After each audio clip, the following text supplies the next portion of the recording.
Kabilang line. Hello? Po. Hi, good evening, Ivy. Ay, good evening din po. Maligayang pakikinig po. Kamusta? Okay lang po. Okay lang. Ivy, ilan taon na? 24 po. 24. Kamusta yung Valentine's Day mo? Masaya po. Masaya. Opo. Nag-date kayo ng loved one mo. Opo. Wow. Nag-kiss kayo? Opo. Matagal? Ha? Inakabahan po ako, Papa Jack, kasi first time ko tumawag. Ito naman, tinatanong ko yung Valentine's Day mo talaga. Sa kanya nag-date ng boyfriend mo? Sa kanila po. Sa kanila? Opo. Maghapon ka doon? Overnight po. Talaga! Uray, Tam! Uray, Tam! Tala mo laking kinma, manangal na! Padag-padag. Talaga? Opo. Naging, ano ba kayo? Behave ba kayong dalawa? Opo naman. Isa pa nga, naging behave ba kayong dalawa? Opo, Papa Jack. We. Opo. Alright, sana ha. Alagaan ang sarili. Babae ka ha? Opo. Sige, dali. Gano'ng katagal na kayo ng boyfriend mo? Ate, malayo ka na ba sa telepono? Opo. Lumapit ka. Hindi yan cellphone. Ano yan? Wireless lang yan. Hindi, lumapit ka sa patungan ng teleponong yan. Wireless po kasi siya. Di ba may patungan yan, di ba? Sige po. Malayo ka na doon, di ba? Sige po. Opo. Ayan, lapit ka. Mawawala ng signal. Okay po. Anong ginagawa sa buhay ni Ivy? Wala. Nandito lang po sa bahay. Sa bahay. Opo. Hindi nagtatrabaho, hindi pumapasok, ano? Hindi po. Ay, sige. Ano ang paglilingkod ko sa'yo? Hingi lang po sana ako, Papa Jack, ng advice kasi magkaiba po kasi kaming relihiyon. Reliyon. Opo. Pero, masaya naman ba kayo bilang magkasintahan? Opo. Sige. Gaano katagal na kayo? Running to 5 years. Running to 5 years. Opo. Ganon. Oo. Tapos, bakit ngayon mo lang issue yung relihiyon ninyo? Po? Bakit ngayon mo lang naging issue yan? Kasi po Merong iba naliligaw sa'yo, ano? wala po, Papa Jack. Wala, okay. Opo. Naging issue po kasi, parang kailangan ko pong mamili. Mamili? Kanino? Po? Kanino mamimili? Kasi nga po, hindi niya rin kayang i-give up yung... Parang hindi niya rin po kayang... Parang... Ano ba relihiyon mo, ate? Po? Ano relihiyon mo? Nakalimutan mo? Pwede po, Papa Jack, hindi na lang sabihin. Hindi, para maintindihan natin. Huwag tayong maglihim sa kanila. Bakit? May masama pa tayong ginagawa. Iglesia po ako. Iglesia. Anong relihiyon niya? Catholic po. Catholic. Oo. Sino may problema sa inyo? Ikaw ba hindi mo tanggap yung relihiyon niya? Hindi niya matanggap relihiyon mo? Alin sa dalawa? Pareho po kami parang hindi namin mag-give up. Bakit tumagal ka ng 5 taon? Kasi po dati po, Papa Jack, parang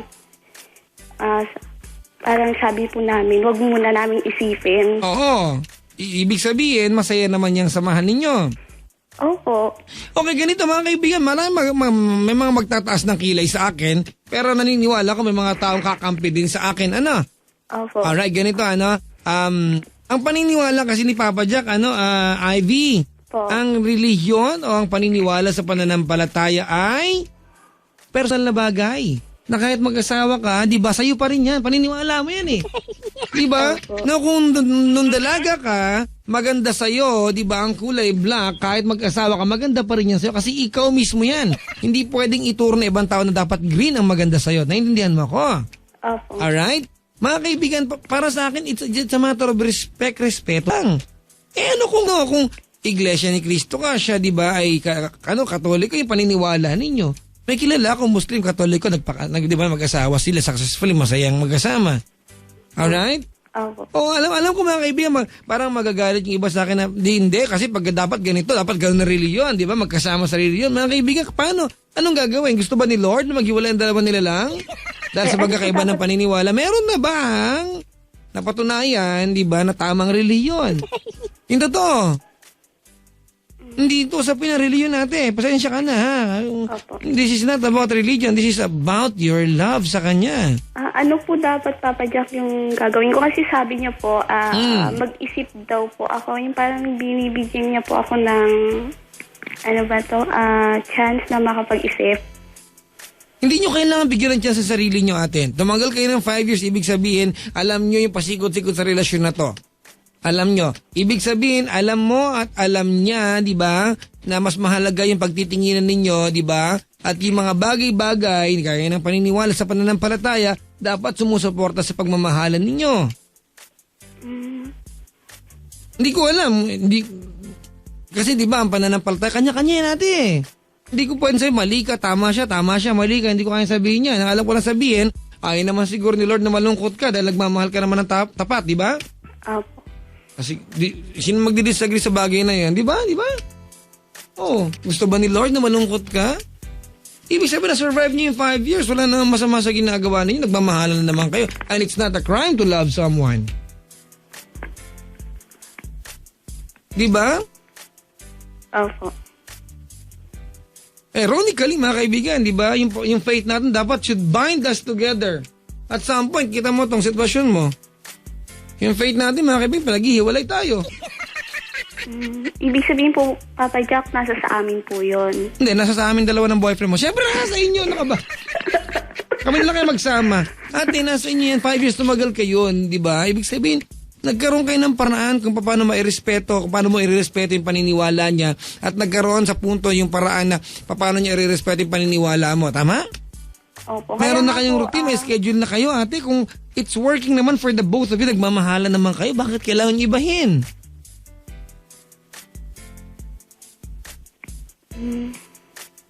Totoo lang. Ha? Meron ka bang iba? Ay, wala po, Papa Oh, Jack. wala. Di ba? Opo. Ikaw na magsabi sa akin, makatwiran ba, di ba, na magbilangan kayo ng panon, magtaningan kayo yung dalawa, kung mag-isip-isip, di ba? Anong gagawin nyo pag paniniwala yan? Ibig sabihin po, Papa Jack, kanya-kanya kami, ganun. Ha? Magkanya-kanya kami, parang ganun po.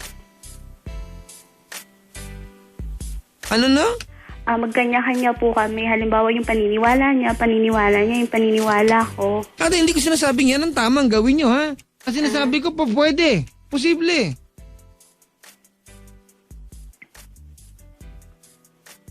Di ba? Okay po. Kaya pwede naman eh. Kasi ate, kung issue po nyo pala, yung religion niyo, kinabibilangan yung paniniwala, pananampalataya, day one pa lang, alam nyo na yan ang pananampalataya nyo, tama? Okay. Oh, dapat hindi na kayo tumuloy dyan. Eh, 5 taon na kayo. Ibig sabihin, alam nyo na kung paano susurvive to. Di ba? Okay po. Okay, mayroon dito nag-text. May teknikalidad kasi ang mga iglesia ni Cristo na hindi sila pwede magpakasal unless isa ang mag-give up. Tingin ko yan ang problema ng caller mo. Yes, I think yun din ang problema, mga kaibigan. But I am simply saying, di ba, Ivy, I am simply saying to you, alam ko yung point mo, di ba? Kasi yung kinabibilangan mo requires na yung partner mo, tama? Opo. Ay dapat kaanib, tama po ba? Opo. At walang masama doon. Kung yan nire-require. Kaya lang gusto kong sabihin sa'yo, may point ba na maghiwalay kayo kung talagang hindi nyo kayang baguhin yung pananampalataya nyo? Eh kasi personal yan. Opo. Ikaw magsabi sa akin, may point ba? Naguguluhan nga po ako, Papa Jack. Huwag kang maguluhan. Pag-ibigyan natin. Ang emosyon ng pag-ibig ay naandyan, di ba? Ipinaramdam sa atin yan, hindi para maguluhan tayo. Just to feel wonderful. At point, maguguluhan tayo, di ba? But not to this point. Hindi sa ganitong light.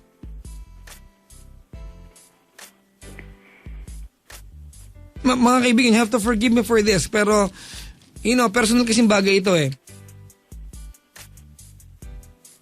Di ba? Opo.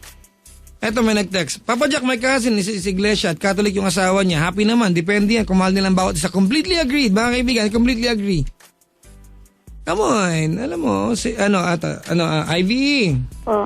Ano ka ba? 5 years na kayo nagmahal, na-survive niyo naman, di ba? Opo. O, pag nagsasamba ka, naiintindihan naman niya, tama? Opo. O, pag nagisimba siya, naiintindihan mo naman. Opo. O, di ba? Anong pagkain ang hindi mo kinakain?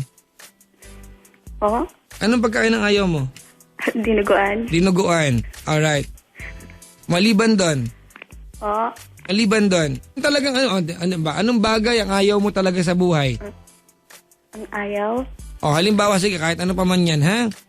Halimbawa, sabihin siya ng boyfriend mo, hindi. Dahil ako boyfriend mo, dapat gusto mo yan kahit ayaw mo. Fair ba yun? Fair ba? Po? Magiging fair ba sa'yo yun? Yung ayaw po, Papa Jack? Oo, ipapagusto sa'yo ng boyfriend mo, magiging fair ba yun? Ha? Hindi ko po masabi, Papa Jack. Halimbawa, meron ka isang bagay na buong buhay mo kinalakhan mo, hindi, ayaw mo talaga ng bagay na ito. Opo. Oh. Okay? Opo. Okay, dahil mahal mo siya, kailangan gustuhin mo. Fair ba sa'yo yun, ate? Medyo? Bakit? Paano naging fair yun? Eh kung ang tingin mo, di ba? Kung ang tingin mo ay fair yun, kung medyo fair sa'yo yun, ate, kung naintindihan mo ang tama yung tanong ko, ikaw na yung mag-adjust para sa kanya. Kung fair pala, di ba, na gustuhin yung mga bagay na ayaw mo naman talaga, di ba, hindi naman pabor sa iyo, hindi mo naman talaga, hindi bukal sa kalooban mo, pero medyo fair pala sa'yo. Bakit di ka mag-adjust kung yan ang sagot mo sa akin?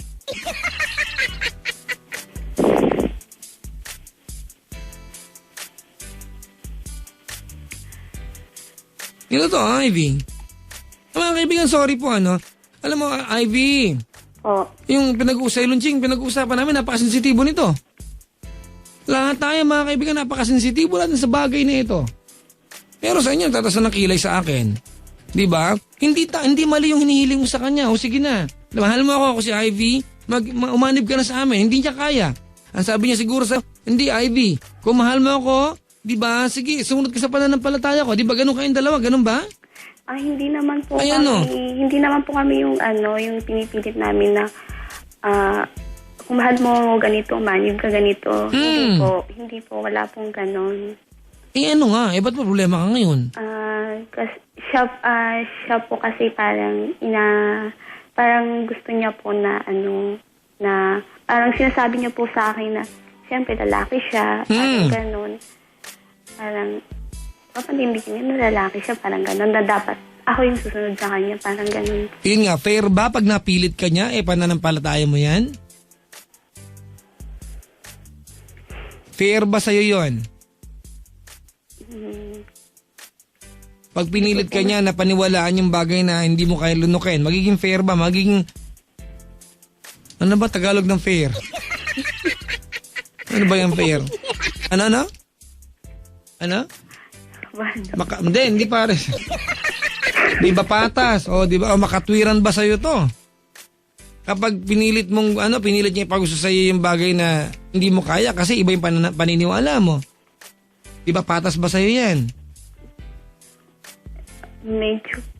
O yun naman pala, medyo pala. Di ikaw na ang mag-adjust sa kanya kung kaya mo pala yan.